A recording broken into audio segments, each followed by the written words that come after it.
Hey, folks, welcome to Market Intraday Analysis by InTheMoneyStocks.com, your leaders in pure technical analysis, avoiding all that Wall Street hype. Today, Wednesday, November 24th, 2010. Well, a monster move to the upside today, almost negating the entire move down yesterday. The Dow is up 136 points, NASDAQ up 47, and the S&P 500 up almost 16 on the day. Dow and S&P are up about 1.33%, while the Nasdaq is up close to 2%. Now, what's the catalyst today? Bottom line is this, folks. I've said it before. I'll say it again. I've said it for the last 2 months plus at least.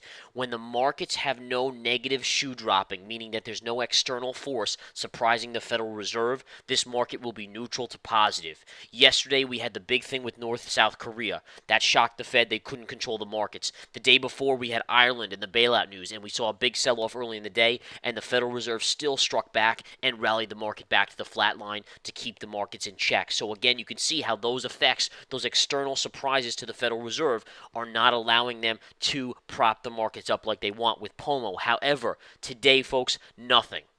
Very quiet overall in the global economy. Nothing new out of North Korea. Nothing new out of Europe. Overall, that means the markets will be flat to positive. Today, we're getting a big flat snapback rally on the back again of a little bit of optimism going into the shopping season this year. So again, that's what you have, folks. It's standard. So standard that it's almost ridiculous. If there's no external news, no shoes dropping, then the markets will continue to be neutral to positive. That's my outlook. That will continue to be my outlook until the Fed stops their QE2 or POMO type mentality or another big shoe drops.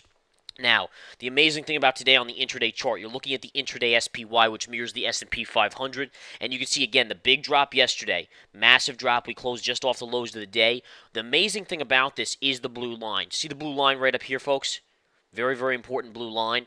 What I'm going to do is scan out and zoom out and show you where it came from. Basically, this was a short-term trend line connecting the low from last Tuesday to the low of Wednesday. And then again, what we saw was on Monday, the market came down, tagged that level, and bounced up. So you got a sense that that was a major breakdown level. Yesterday, we gapped below it. That's a river theory for those of you in the research center, a beautiful river theory. Markets continue down to the next trend line, then get a bounce and chop around the rest of the day. Today, the Federal Reserve comes out with a heavy hand, and they bounce this market above the blue line.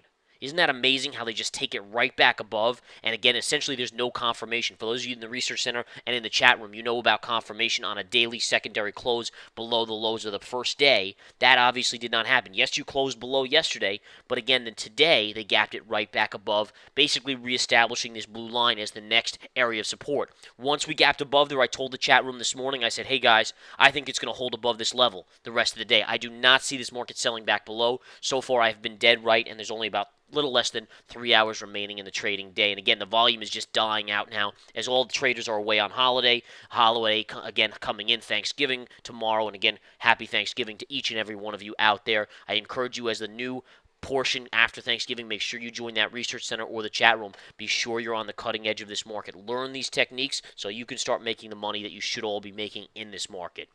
All right, so again, a gap up here. We continue, we close back above the 200. The market consolidates, bursts higher, and then really since about 11 o'clock today, the market has just gone sideways. You've come down a little bit, you've gone up a little bit, but net, you're sideways on a trading kind of channel. Now, we are hitting a key resistance level.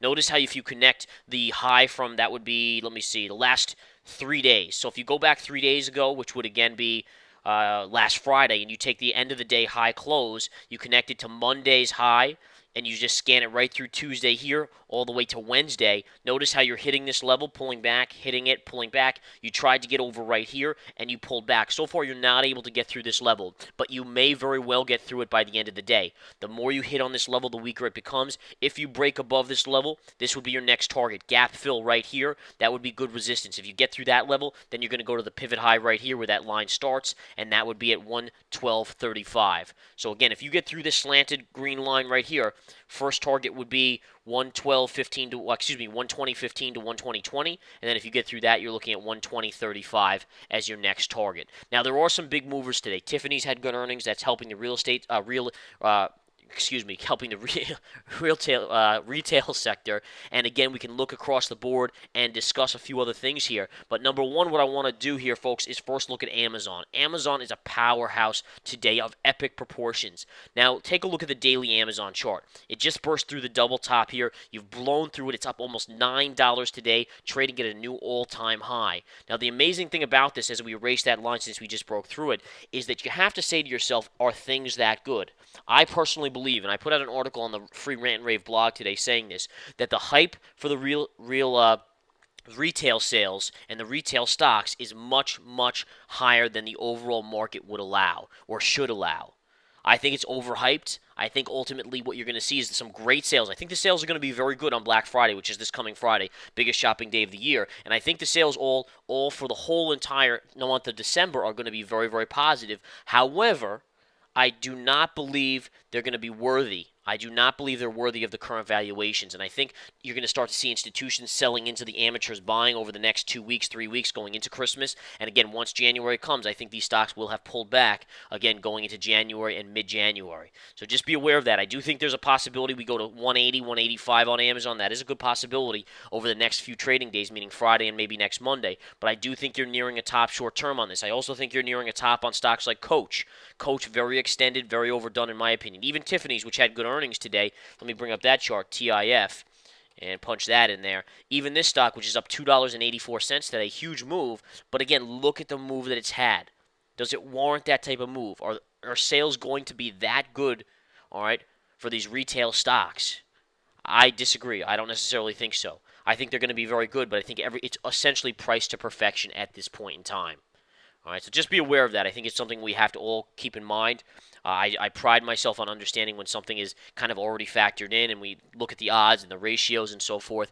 And again, I think these could go a little bit higher, but they're nearing the end of their run. And I think a lot of amateurs will be surprised because what ends up happening is as the amateurs think, oh, the season's going to be great for shopping, they're forgetting that the institutional money has already bought a month, 2 months ago, and they've been riding it up. And what they'll do, the institutions will unload as the amateurs start to buy late to the party. It's just the nature of the beast, folks. You got to understand that for 100% right. All right, now let's go over a couple other things. The financials today are doing all right. Goldman's having a nice little bounce. I would have loved to have seen Goldman hit the 50-moving average here. I would have been a buyer easily on that. I told the research center last night in the video that if we hit that level, I would have been a buyer. We didn't do it. We got a little bit of a bounce today. JP Morgan's getting a small bounce as well, up about 50 cents. This did fill a key gap right here yesterday, so not surprising to see a bounce on that. And Bank of America was a hot chart and alert last night based on a double bottom. Beautiful double bottom right here. I put it out for the research center members as a hot chart and alert. Sure enough, you're getting the bounce. So some good calls out there. And again, today in the afternoon is a little bit quieter now. This morning was pretty fun. Yesterday was an unbelievably good intraday trading environment. And again, we're going to continue to look for the right opportunities to pick up some certain swing trades, long and short, in this market. All right, we're having some good small cap moves today. Small caps are pretty hot again. We'll continue to keep an eye on everything and make sure we profit as much as we can. All right, last but not least, I want to quickly cover ExxonMobil. Exxon's up about 65 cents. Chevron's hovering up about $1 and change. Good bounce on Chevron after getting crushed yesterday. And again, the dollar, we can all take a look. The dollar's down a couple pennies on the day. Now, again, the dollar is slightly weaker. That tells us a slightly stronger market. The market, however, is up much, much more based on the fact that the Federal Reserve is using the powers that be to really prop this up. They're trying to recapture. Also, there was a lot of fear premium on the drop yesterday based on North Korea possibly a war starting there. That obviously is not happening today, so the markets are up on that. In addition, the jobless claims were 407,000. That's a nice drop, but don't be fooled by that, folks. As you get into the holidays, jobless claims always subside a little bit because overall people say, I'm going to wait till after the holidays to file, or they're not getting laid off. It's very harsh if a boss actually lays you off the week of Thanksgiving, which is very, very unlikely. Usually they do have a little bit of a heart, and they'll wait till after the holidays to do it. So I do expect a lighter jobless claims numbers going forward for December as well, possibly into the high 300,000s. But then again, once you get into January, back to the 400,000 level plus over the next month or so. All right, folks, that's all for today. Again, have a great, great weekend and a great holiday.